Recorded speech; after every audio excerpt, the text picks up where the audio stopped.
प्यारे दोस्तों, आज मैं आपको भगवान गणेश की एक अद्भुत कहानी सुनाने जा रही हूँ। आइए शुरू करते हैं। बोलो गणेश भगवान की जय। एक बार एक नगर में एक मालिन रहती थी। उसके पति चल बसे थे। उसका 4 साल का एक बेटा था। उसकी सास बहुत कठोर हृदय की थी। वह बहू को बहुत तकलीफ देती थी। एक दिन सास ने बहू और पोते को घर से निकाल दिया। वे दोनों रोते हुए चलते चलते एक जंगल में जा पहुंचे। वहां एक पेड़ के नीचे बैठ गए। वहां से थोड़ी दूर पर गणेश जी का एक मंदिर था। वहां बहुत से लोग गणेश जी के दर्शन करने आते थे। दर्शन करके गणेश जी को प्रसाद चढ़ाते थे। फिर वह प्रसाद सबको बांट देते थे। इस प्रसाद से माँ बेटे का गुजारा होने लगा। दोनों गणेश जी की भक्ति में लग गए। एक दिन उन्होंने सोचा, क्यों ना हम भी जंगल से फूल लाकर बेचें। वे रोज जंगल से फूल लाकर उसकी माला बनाकर बेचने लगे। साथ में पूजा सामग्री और प्रसाद भी बेचने लगे।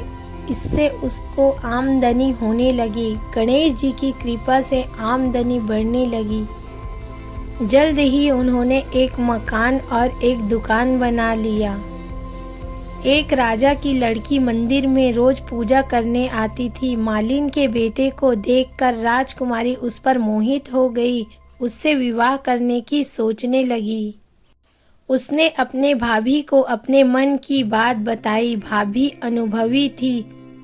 उसने कहा, यह तो मालिन का बेटा है और तुम एक राजा की बेटी हो।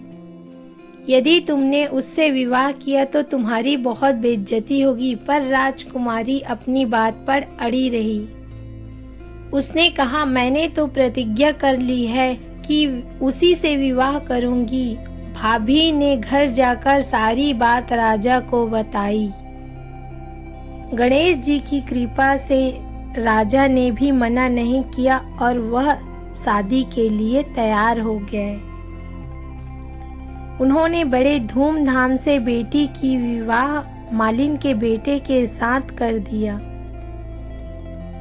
मालिन ने सबसे पहले बेटे बहू को गणेश जी के मंदिर में ले जाकर पूजा पाठ करवाया और गणेश जी का आशीर्वाद दिलवाया। इसके बाद पूरे नगर में यह बात फैल गई कि गणेश जी की पूजा करने से सुख समृद्धि मिलता है, सब दुख दूर हो जाता है। यह बात सुनकर सभी लोग मंदिर आने लगे। मालिन और उसकी बेटे की बिक्री और बढ़ गई। गणेश जी की कृपा से वह अधिक संपन्न हो गए। उधर उसकी सास के बुरे दिन आ गए। अन्नदाता उससे रूठ गए और वह भूखों से मरने लगी। एक दिन वह रोती रोती उसी गणेश के मंदिर में आ पहुंची जहां मालिन के बेटे और मालिन रहती थी। वह मालिन के बेटे से बोली, मैं भूखी हूँ, मुझे रोटी दे दो। इसके बदले में मैं तुम्हारा सारा काम कर दूंगी। लड़के को दया आ गई और उसने उसे काम पे रख लिया।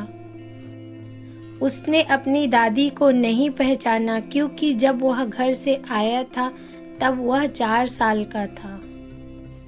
जब मालिन अपने घर आई तो सास को पहचान लिया। वह सास से बोली, सासू जी आप यहाँ कैसे? सास ने पोते की तरफ इशारा कर कर कहा, मेरी इस सेठ के यहाँ नौकरी लग गई है। बहू बोली, वह आपका पोता है और यह घर भी आपका है, यह दुकान भी आपका ही है, यहाँ की हर चीज आपकी ही है। जब आपने हमें घर से निकाला था तब गणेश जी ने हमारी रक्षा की थी और गणेश जी की कृपा से ही सब हुआ है। बहू की बात सुनकर सास बोली, मेरी करनी मैंने भोग ली। बहू बोली, सासू जी अब आप हमारे साथ यहाँ रहो और पोते का सुख देखो। गणेश जी की कृपा से सब सुखपूर्वक रहने लगे। हे गणेश जी महाराज, जैसा सुख आपने मालिन को दिया वैसा सबको देना। बोलो गणेश भगवान की।